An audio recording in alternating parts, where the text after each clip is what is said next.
como eu estava dizendo, você vai lendo, você vai querendo mais, né? Vai querendo mais, e você vai chegando a temas que até então eram tabus absolutos, né? Como o ocultismo. O ocultismo.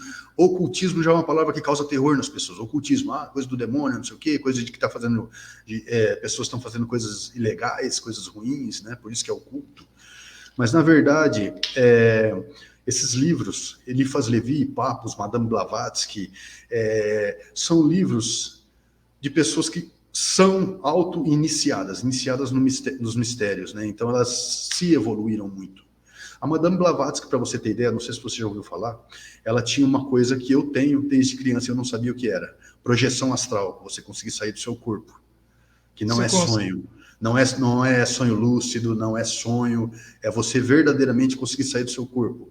E a Madame Blavatsky, ela dava provas disso. Ela era amiga de um cara que era guarda do Vaticano. Peraí, vamos lá, para a gente aproveitar esse tema. Como é que é isso? Você sai do seu corpo, você se vê de fora?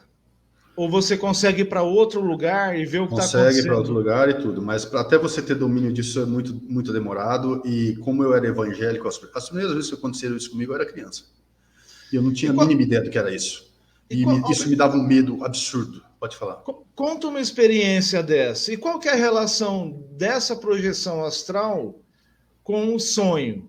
Porque às vezes eu tenho uns sonhos, pode ser bobo, né? Às vezes é mais interessante, com mais aventura, mas a gente sente que a gente está vivendo uma realidade no sonho, né? Às vezes sente até cheiro, gosto, dor, medo, várias emoções ali no sonho, né?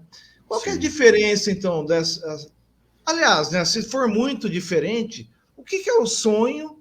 E depois, se você puder contar uma experiência sua dessa projeção astral. O sonho depende de cada pessoa, depende do que você está vivendo. Por exemplo, ele pode ser um acúmulo inconsciente seu que está querendo vazar para fora, medos que você engole, que você resguarda, conteúdos reprimidos. Aí à noite ele cria, vamos dizer, experiências referentes a esses acúmulos, e aí você não associa que é a mesma coisa. Ele pode ser premonições até, mas vamos dizer, é o seu inconsciente tentando falar com o seu consciente em forma de símbolos. Isso é um sonho. Tá? Agora, peraí, eu estou gostando desse tema aqui, Alberic. Tem uma frase do Shakespeare, ele falava que nós somos feitos do mesmo material aqui na realidade, nós somos feitos exatamente da mesma substância, do mesmo material no qual nós nos encontramos nos sonhos. Isso é uma frase do Shakespeare. Uhum. Ele quis dizer assim, que seriam realidades paralelas, outra dimensão. Eu fiquei com essa frase na cabeça. O que será que você acha que ele está correto nessa afirmação? É aquela coisa que eu estava falando sobre a física quântica, né? O que somos nós? O que são nossas células? Energia. Lá dentro você é uma energia também, você tem tato, você tem paladar, olfato, você é uma energia muito mais sutil do que aqui. O que mudam são graus de vibração, entende? Isso daí, existem estudos, se chamam corpos sutis. Nós temos 7 corpos principais sutis. O seu sentimento é um corpo, sua mente é outro corpo. Isso daí existe amplamente difundido na internet. É só você pesquisar sobre corpos sutis, os 7 corpos, tal, que vai aparecer uma infinidade de textos falando disso. Mas sim, você está vivendo algumas coisas lá dentro. O 7 é um número meio cabalístico, né? São 7 chakras. Os principais são, mas nós temos centenas, milhares no corpo todo. O que é um chakra? O chakra, ele é o seguinte, é muito fácil você entender. Imagine, por exemplo, o seu períneo. O seu períneo, ele tem um número maior de ramificações nervosas nesse lugar. São 7 pontos do corpo que tem um número maior de ramificações nervosas. Se você colocasse uma máquina que pudesse ver a eletricidade do corpo, nesses 7 pontos vai estar as ramificações nervosas acesas, estimuladas, ela vai ficar um círculo de energia ali, entende?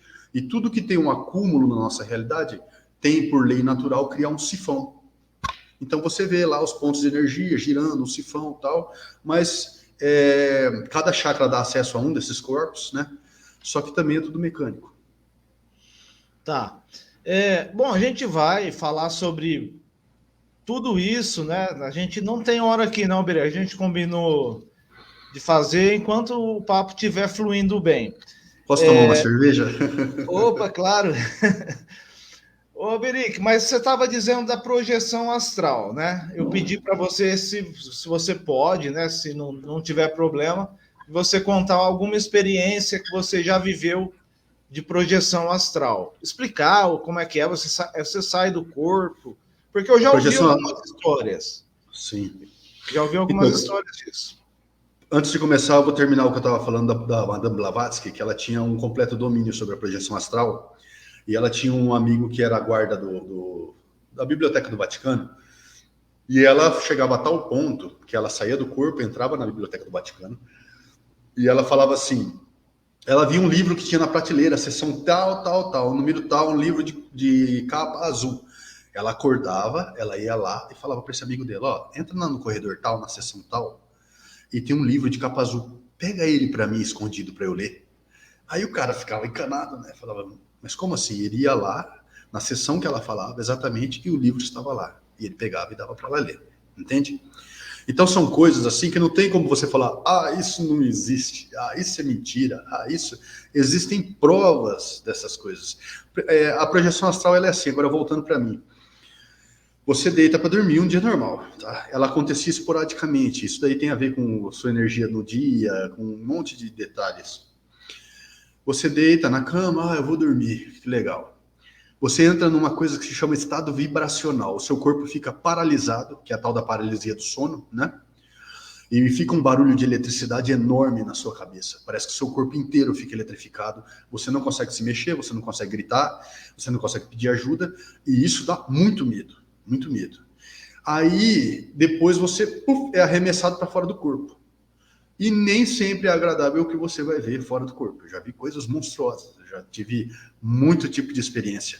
Eu já acordei deitado em grama de lugar aqui da cidade, e eu falar, nossa, que grama que é essa? Eu abri o olho e parece que é real. Eu levantar e eu ver as pessoas na rua, eu ver os sonâmbulos. Os sonâmbulos são pessoas que estão dormindo. Elas saem do corpo. A maioria das pessoas saiu do corpo. Você já saiu do corpo um monte de vezes. A questão é a sua lucidez quando isso acontece, porque a maioria continua dormindo. E você vê as pessoas sonambulizadas andando na rua, igual zumbi mesmo. Depois, na hora de acordar, elas são puxadas de volta para o corpo. Dá um pouquinho de medo, dá um pouco de medo essa história. Mas assim, o meu irmão, quando a gente era pequeno, ele teve uma experiência dessa. Eu lembro dele contando que ele estava no quarto, aí ele, como se ele estivesse flutuando na cama, assim. Isso, ele falou que se normal. viu, ele falou que se viu, e ele falou que ele estava muito lúcido, que ele tem certeza que não é um sonho. Só aconteceu essa vez. Mas ele falou que ele se viu, e aí, não sei, deu uma mexida lá, ele acordou no corpo dele, mas ele falou que se viu fora do corpo. A gente até hoje, né, não tem explicação para isso. Se perguntar, ele acho que conta essa história ainda, né? Eu já senti alguma coisa assim, nesse sentido também. E aí me lembrou aquelas experiências de quase morte. Quando a pessoa está, né? Quando a pessoa está em coma, tal. Em coma. Estão monitorando o cérebro dela, tá vendo que não está tendo movimentação de pensamentos, porque não tem eletrificação na área, e a pessoa escuta o que o médico fala, escuta o que os enfermeiros falam, e quando ela volta, ela conta, o médico fala, é impossível o seu corpo físico ter ouvido isso. Então, isso aí nos faz realmente acreditar que alguma coisa tem, né? Porque, assim, eu sou bem cético, né? Mas eu sou aquele tipo assim, Alberic. Eu sou aquele tipo assim, ó. Aquela velha história, né? Eu não acredito em bruxas, mas que elas existem, existem. Eu não duvido de nada.